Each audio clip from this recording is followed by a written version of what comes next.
G'day, Nina. How are you? Good, thanks, Andrew. How are you? To say that I'm underprepared would be wrong. I know that I craft I feel like we have this discussion quite regularly. Yeah, I know, but I think I've done better. Gee, new wages coming through. 1 July is just behind us, so Yeah. First new wage period. So make sure that you are implementing it. First full pay period on or after 1 July. Can you just remember, if you're already paying over award, don't not apply your mind to the issue. Do you want to keep ahead of award, or will the wage increase erode that overpayment? And do the reconciliation. Yeah, and then look at your employees and make sure you're doing the right thing, because nothing worse than everyone hearing you're getting a pay rise and you look at your paycheck and you're not. Yeah. Anyway, why don't we jump into the first thing? Acknowledgement of country has been a bit of an issue that's been bandied around. The right-wing press have been trying to ban it. I'm sure this case is going to be taken up with glee, because this is a guy who did push back at Darebin Council about... Yeah. But I don't think he pushed back that hard. No. He's just trying to find the relevance of it. No, so I think this was something where the council kind of, I would say, overreacted, and that's what the Fair Work Commission found as well, because it was the first time they'd ever done an acknowledgement of country, and they expected him to do it, and he was very confused. And this is work meetings. This is like a presentation. Yeah, no. So there wasn't any kind of real significance to do it. He thought it was very weird, and as a result, he was very sarcastic about it and said, "I don't think I need to acknowledge my own country," and something about we should consider like the servicemen who fought for us and stuff like that. And so they investigated him and said that they basically... Can I just say, this is a classic overreaction? Yeah. Like, this is the time you don't investigate because you hurt him. Yeah, well, they said God. They said that it was vilification and he was in breach of the training that he'd done, which turns out he hadn't done. His supervisor did it because he was sick of reminding him. So it's just crazy. One of the things is, I'm not a guy who uses phrases like woke, because I think that's grossly disrespectful. And I do think there's a real importance in us acknowledging our Indigenous people and doing the right thing. So I'm not part of that conversation. But organisations have to be a little bit careful. They have to realise we employ a whole range of people, and actually creating a strategy that involves every meeting you have having an acknowledgement actually misses what Indigenous people want. They don't want you doing that either. That's not what they're after. So it's trying to be too special, too careful, and missing the point. I don't even think it even gets to that point. I think the point is their reaction to it was so bizarre. Like, from that one instance, they dismissed him. Like, they didn't seek to do retraining. They didn't do any of that. They just went straight to dismissal, which is crazy. It was dumb, wasn't it? Yeah, really? so it was dumb. Doesn't make any sense. They obviously lost the unfair dismissal claim. Yeah. I think the Augustin case about redundancy and when it becomes termination, facts in this are really interesting. Nina, over to you. Well, actually... I have read them, by the way. they actually are very interesting. Thank you for acknowledging that. I know that. I'm going to have a drink for that. So the employer was a company that relied on international grants and were struggling with cash flow. So they had issues where they weren't paying people wages correctly and entitlements. And they sought to address it with him. Yeah, so they said to the employee, look, can we talk about reducing your hours? He decided not to engage in the conversation and brought a claim in respect of the underpayments. Then they decided, look, we can't afford to keep going like this, so we're going to make your role redundant in order to offset some of the debt that we owe you. And essentially the case is about, well, is it a genuine redundancy or not? Because they didn't really consult with him or anything. During the conciliation, after it failed, they just issued him with a notice of termination. Can I just say that understand genuine redundancy only arises where you have followed the award process of consultation. Yeah, if you haven't, it's not a genuine redundancy, it's just termination. Yeah. And that's where we land. Yeah, but like a string of other cases, they're very clear, the Fair Work Commission, in that even though there might be shortfallings in lack of consultation, if the consultation wouldn't have changed the end result, which in this case it wasn't. Like, the company was going down. Going down, that's right. Yeah, there was nothing to recover from. He was such a difficult soul. Yeah, and they literally tried so much to engage with him. They're like, can we do a payment plan? Can we do all these things? And he just wouldn't engage with them. So they had gone above and beyond, and there was really nothing else they could do, which is what the Fair Work Commission found. There you go. Evidence is a helpful thing, isn't it? If I want to talk about, I think it's the adverse action case, isn't it? It's the appeal. This is the appeal, yeah. Yeah, this one was a weird case. Yeah, I think this case, so this is Circus case, went on appeal to the full federal court, and the decision the full federal court upheld the primary judge's findings. The interesting part about this case was an investigation was done into someone's misconduct. Yeah. The investigation, that was challenged, there was an argument around it, and there was found to be insufficient evidence to support what the allegations were made. Yeah, so it was the fact that I think they were reliant on the fact that there had been an earlier complaint of bullying and that had been substantiated. He'd received a first warning. But then with the secondary complaint, there was no evidence and they didn't test the evidence at all. They were just clearly viewing it through a negative light. Yeah, and there was a narrative alive. Yeah, they were trying to target him and basically there just was no evidence to support that there was serious misconduct. And the decision maker didn't seek to clarify or test. No. And the judge wasn't generous about the method and behaviour that went on with it and said, look, you didn't even bother to test critical facts. No, basically rubber stamped the Yeah, termination rubber stamped letter. it. And I put this case on, that's why I know a little bit about it, is because I think when we deal with conflict, what we commonly find is there is a persuasive narrative about a particular person that's been terminated, and the facts just will not get in the way. And too often that's where they come to us. It's landed and we're going, but where's the evidence? And so worth pursuing the truth. No matter how much you don't like someone, my dad would say, treat your worst your best. Go, I can feel in the back of my mind I don't like this person. Okay, I'm not doing anything until I can tick each thing to make sure that I'm right, because I know I've got a bias that's going there. Very hard to do, but a very important thing to do as well. But also, I think an important point in this was they used an external HR consultant in order to prepare all the documents, formulate the reasoning and stuff like that. And that was their appeal point. They were like, oh, you didn't consider that it was a HR person involved. You just said it was the operational director's bias. But what the court, full bench, was it? Yeah, full bench. No, it was court. Court said that. See, I even knew that. I knew it was the full court. Said that. I don't know much, and I knew that. Said that. Look, as a decision maker, that's your responsibility. You can't just rely on other people. And I think that is a very common mistake where you have HR people and stuff organising it all, but as the decision maker, you're the one who's going to be under the microscope, especially for general protections. And that's why we quarantine decision makers. We don't let them hear all the narrative. Yeah. We just give them the evidence and they interrogate that evidence to make their decision. But look, anyway, I thought it was a really interesting case and a good case. Latouf's a really great case, isn't it? I think this was really interesting. Because Latouf, despite all its publicity, didn't turn out to be anything like what they said it was going to be. No, it was a very simple case. Yeah, it was that you were told not to do something and you went and did it. It wasn't enough to be a direction, therefore it was... I don't agree with that. Well, that's what it says. I think that's what their argument was and that's what failed. So their argument, the ABC's argument the whole time was we terminated her for serious misconduct because we gave her a direction that said do not post controversial posts. And she disobeyed that, so that was a breach. Oh, no, I agree with you. No, I agree. That's not what was found. They said it wasn't proper given what she knew, but it wasn't serious misconduct. It wasn't breach of a direction. No, yeah. And therefore her entitlement to express a political view was undiminished, and therefore the termination was wrong. But what it wasn't is the big siren, wah, wah, all this conspiracy. Everyone, Maida Buttrose was in on it. Everyone was No. But that's just plaintiff lawyers adding anyone they can for money. Well, I'm not sure we're going to say that one. But what it is we need to be very careful about hyperbole. And plaintiff's case, big plaintiff, they always have they're hyperbole. filled with hyperbole. This is a very simple case about a woman who did something she shouldn't have done and should have been counselled about it. And it was elevated to a breach of a direction which was never given. I think it's just like the first case. The reaction was not proportional to what had been done. Yeah. Particularly because in their discussion with her, they said, you can post stuff that comes from legitimate sources, which is what they did. And then they just backtracked from that.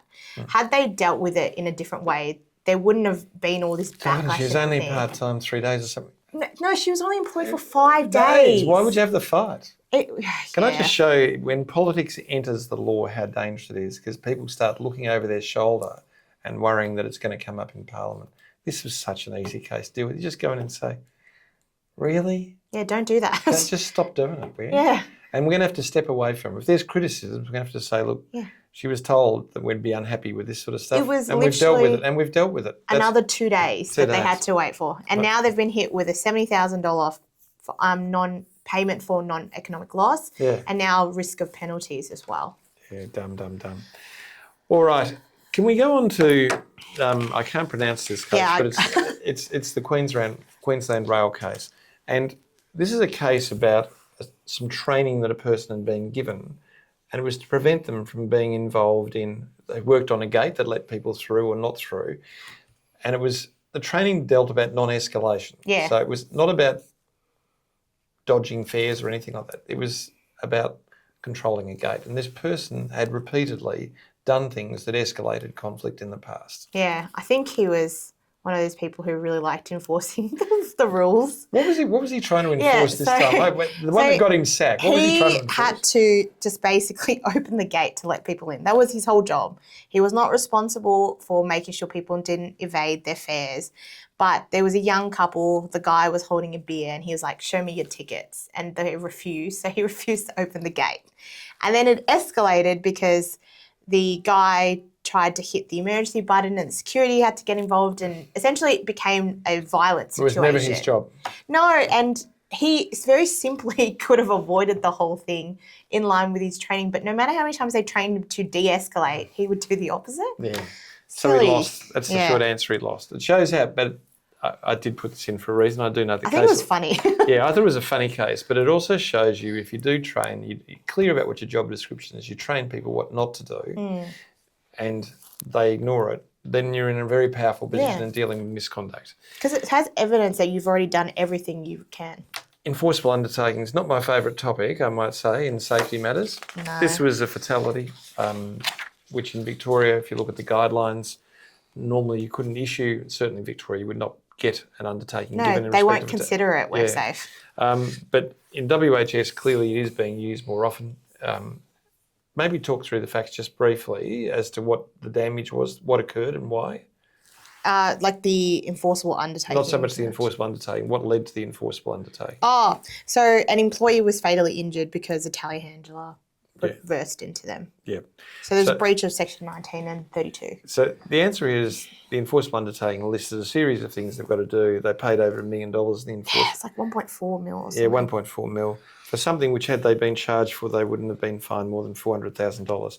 So my difficulty with enforceable undertakings are these. One is, it is a field day for lawyers and consultants as they draft all the undertakings. Wonderful job. The work never stops. Goodness knows how much this costs to get to it. Secondly, it exposes the officers of the organisation to a higher form of liability because the enforceable undertaking will require things of them that are greater than reasonably practicable, and it puts the officers on knowledge. So if they breach that enforceable undertaking during the period of the undertaking, the first one goes back, so you've paid the money, but then you go back and get charged. And secondly, you get charged with a new one, but you've thrown your officers under a bus for doing it. So I very rarely see the benefit. Now, I think, Nina, your view is it puts you in good character. I wouldn't do it either, but I can kind of see why they might have done it in this case. Given there was a fatality, obviously there's a whole lot of negative publicity. As you said, they might have government contracts or whatever. And essentially it's a spin from, this is a terrible thing that's happened, but we are investing to improve things, help out the family, ensure things can never happen again. Because the changes are significant. Like, they're going to prevent any access between pedestrians and the mobile plant. So let's just stop for a second and think about this. I've been charged. I plead guilty at the earliest convenience, 25% discount. And then I show that I recognise that the contrition by doing all these things, which cost me only a couple $100,000 to do, and I am very good to the family and I support the family, and I show them that we've harmed someone we shouldn't and it can't happen again. I'll get a further reduction in my fine of about another 25% because I've shown contrition. So the cost of me introducing this is probably the cost I take out of the fine, and I do it straight away, and therefore it's believed as being true and the family get healed from it. and you've had exactly the same effect as enforcement. I just don't get it. Well, I don't think it's the same effect because if you read about how it's published by like the prosecutors, you would be convicted and it'd be like you did all these things, but it's still like a negative connotation versus. So I guess like it depends on what's important to you. But WorkSafe sell it. They sell it as a victory over you. Yeah, but also Whereas you I'm get to sell sure this that yourself. this person's selling, that this employer is selling it. Whereas people who are prosecuted who do all these things, they don't really go out. Maybe they need a good communications person. Said, look, we made a mistake. We got it wrong. We acknowledge it. Look at what we've done. I think is a much more compelling story than I've tried to get out of prosecution by taking. But no one's saying it like that. But I guess what I'm saying is it comes down to what's important to you. And if it's the monetary side, then I agree that is probably the better thing for most people. But if you've got it and this is crucial in other ways, I can see why they do it. Yeah, including throwing your officers under the bus. All right. One of the cases that I want to talk about, and probably it's our last one. No, it's not. Second last one, isn't it? Because we're going to talk about motivation. If I talk about WorkSafe and Felicia, it's a very small case, but it's so bad. But it's a painful case because the wrongdoing, recklessness is being aware of a risk of injury, serious injury or harm, and then being indifferent to it. My concern about this case, Felice knew more than that and did it for financial reasons. Now, he got a paltry fine at the end of 45 grand. I think it should be appealed. But in 2 years' time, yes, I think it should be and probably will be appealed. But if it's not appealed, in 2 years' time, no officer of an organisation who deliberately does something for financial benefit and disregards the safety consequences is going to end up with a $45,000 fine. They're going to go to jail. Yeah, can I talk about the facts? Yeah, tell the facts because I think it's important to see exactly what they did. So he had two contractors who were digging and they hit a gas pipe. So there was unreleased gas and they asked if they could report it to the gas company, which is required under the law. And he didn't want to get a fine or be involved in it. So he directed them not to and directed them to go under and try to manually close off things. So the contractor fainted and passed out and had to go to hospital. That's the only reason he reported it. Yeah. Like, it's just crazy that you would knowingly and willingly expose someone. Well, that's what I'm saying. If he had have died, it would have been industrial manslaughter. Does that make sense? So if the person had died, it is clear industrial manslaughter. And on the recklessness stage, it is intentionally doing something that puts somebody at risk for a reason which is financial. But I feel like he should have been personally charged. He was. Yeah. Sorry, I just felt like it was so low. I'm the one who hasn't read much of this. No, 45 grand. It was just so low. Just so low. And he didn't go to jail or anything. No. No. Well, clearly, to Mr. Felice, we're sorry about that. But I guess my point is, I don't think this is a right decision. No. I think this is incredibly low. I think it should be appealed if we look at the tariffs that are there. But what I can say with absolute comfort is, on any day, if this was before a county court in Victoria or it was a district court in New South Wales, we'd see a couple of $100,000 and the risk of some real penalty that goes with it. Now, I think he did have some unpaid orders that were made as well, so it wasn't just the fine that he got. There was some community orders that went with it, but it really No, if he had not entered a guilty plea, then he would have done. Yeah, he would have done it, would he? So, anyway, way under what I would have expected. DPP and Nordic Elevators. This is a case that is very dear to our hearts, and our case study today is going to talk about it a little bit. But it talks about the risk of using unqualified people. I thought it was a really sad case, actually. It is. So talk through, let's go through the facts. So there were two companies involved. I'm just going to shorthand them because they're like really long. NES and NE, and they were related, same director. They essentially service lifts. And the 21-year-old apprentice who was the director's son was in a call out to fix this car lift that was malfunctioning. So he went to try to fix it but didn't switch it off and he electrocuted himself, and it's his dad who actually found him. Yeah. So they got prosecuted. Initially it was manslaughter, but that got withdrawn through some negotiations. And essentially they were prosecuted because they didn't have licensed electricians supervising them and failed to ensure that appropriately qualified people were undertaking the work, because their job allocation system was just general. Like, you would call up and it would just allocate to whoever's free, didn't consider what qualifications were needed, what supervision was needed. And they put that responsibility on the individual shoulders of people. So if I got the job, I had to make the call whether I was qualified and comfortable enough to do it myself. I mean, it's terrible, isn't it? But I think if we look at electricians, we look at plumbers, we look at forklift drivers, there's so many different parts that have particular qualifications, and they have that qualification for a reason. Yeah. And I think what we can say throughout Australia at the moment, if you're using an unqualified person to do something that's right at qualification, you will be prosecuted. Yeah, and they'll look at the history, which is what they did in this case. They'll dig into the system. There were like multiple examples where unqualified people had been undertaking the work, and that's an aggravating factor. Yeah. So their total fines were like almost $1 million. Plus, they got charged under the Energy Safe Victoria stuff too. Yeah. So very sad. Sad set of facts, but look, can I just say it is a clarion call for what is required and people management, which is if a job is required to be done by a licensed person, then it must a licensed person. It's incredibly hard in the talent shortage we've got at the moment to find those people. So you've got to use contractors when you're stuck, but whatever you do, don't use people who are not qualified to do qualified work. That's really the lesson. Why don't we do the case study? No, the main topic. You want me to do the main topic? I was interested in doing the case study. The main topic is quick anyway. So the New South Wales... The head of production is laughing. That's not a job. Her job is here to do videography. I can't believe she's doing that. So we should have like a laughing track in the background. So the New South Wales bullying regime has been This isn't part passed. of the case study, is it? No. And it came into effect the 1st of July 2025. So there's a whole lot of like WHS amendments. But the key stuff about bullying was that the New South Wales Industrial Relations Commission, which only applies to employers under state-based awards, now has a lot more powers in relation to stop bullying orders. So they can order damages of up to 100,000. And there are penalties for companies and individuals who breach these stop bullying orders. Now, can I just say, isn't this just complete nonsense? Now we've got a state that has two different sets of law for their own people.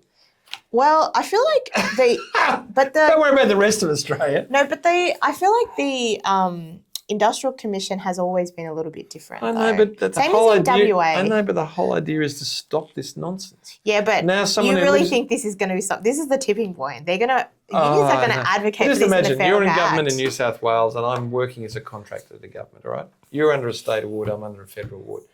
You now can get damages award and I can't. What crap? Well, that's what I'm saying. I think the unions are going to push for this to be now part of the Fair Work Act. That's the problem. This thin Because end of that's the wedge always stuff. been Thin end of the wedge stuff. argument that stop bullying orders are toothless tigers. Like nothing can be done. That's There's why no damages. that's why we've got safety legislation that actually there's penalties. That's why we have common law. But most people don't know about individuals can't bring stuff under safety. They have to go through the regulator. They go through the common law, just like everyone else. Yeah, but it's not the same. So I reckon, I don't know, I think it's going to lead to the changes, Andrew. Yeah, I know it is. I don't disagree. Why don't we go to the case study? I'm pretty keen on the case study.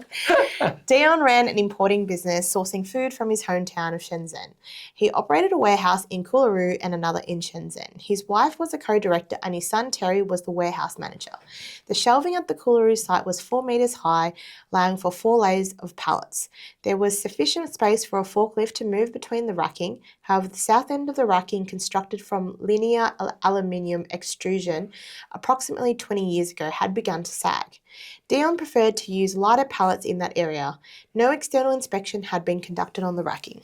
Dion's business expanded beyond typical family enterprise when he began supplying Tang stores throughout Australia. To address, one of my favourite stores. Yeah, they're great. Fantastic. To address talent shortages, he hired Chinese students on short-term visas that allowed them to work in Australia for 6 months. In early February 2025, a significant stock delivery caused the warehouse to become very full, including the racking at the south end. Peng, a Chinese student working the afternoon shift, was operating a forklift when a pallet became jammed due to the misshapen racking. He attempted to dislodge it using the forklift tines but was unsuccessful. He then asked Feng for assistance. Very creative, Peng and Feng. Feng climbed onto the forklift tines and Peng lifted him up so he could push the pallet back into place. As Feng leaned on the pallet, the racking collapsed, causing him to fall and be crushed under the weight of the falling pallets. Oof. It gets more and more morbid. Can I just say though, Tang do have the best exosource in Australia. Best. I just want to say that. That's why I go to Tang. I like that they have so many different products. I know. They've got 10 Anyways, sorts we of should exosource. stop this free advertising. Yeah. Does it matter that no one had a forklift license? Does it matter? Yeah, I think so. Yeah. Like in so many ways. What? No, well, it's a good question. It's know? an obvious Does it matter? question. Well, it matters in safety law in such a Yeah. fundamental way that everyone along the line of command is liable. That's You have to have a forklift license to operate a forklift. Okay, go to the next one. Dion had an incident in 2023 where a forklift collided with a warehouse worker, causing minor injuries that required ambulance attendance and hospital admission. A prohibition notice was issued requiring licensed forklift drivers. Dion hired one immediately, along with improvement notices for traffic management. The worker left after 3 months and was not replaced. The warehouse has operated 3 forklifts over 2 shifts since winning the Tang contract. Is Dion at risk of prosecution? If so, for what? Yeah, reckless endangerment. Okay, so certainly that is the issue, that he has a prior knowledge, so he knows there's a risk, he knows a risk of serious injury, and he's indifferent. Worse than that, and if Feng dies, industrial manslaughter's just lurking. Yeah, and the fact that he made the changes, which means it's more than so he has the capacity to make the changes, I think is an aggravating factor as well. Undoubtedly. So what was the racking breach under Australian Standard 4808-2012? Look, I just want to say, people forget that racking is a notifiable. So falling of racking or a failure in racking is a notifiable incident. Because anything falling is... But the important part about this is you need a skilled inspector, at least an annual inspection of racking. And this racking here should not have been used at all. Had an inspector arrived, they would have said no. There's a number of other issues under the Australian standard. What I can say is the failure to inspect is critical and would elevate this from a primary breach duty to a very significant reckless endangerment breach. And I guess the last part is... last part is we jumped a lot there. Who else could be liable? And the answer is, you can see at the beginning, this is a family business where there's the other director, warehouse managers, directors, wife, son, all those things. They could all end up in jail. And I guess that's why I chose this. We've now had several licensing cases come through, and it is a regular problem, as I said, because of talent shortage and the sudden contraction or growing of business, because business is much more volatile. Please, please, please use licensed people. All right? I'll read more next week. And thank you very much. Give us a thumbs up. Bye. Bye-bye.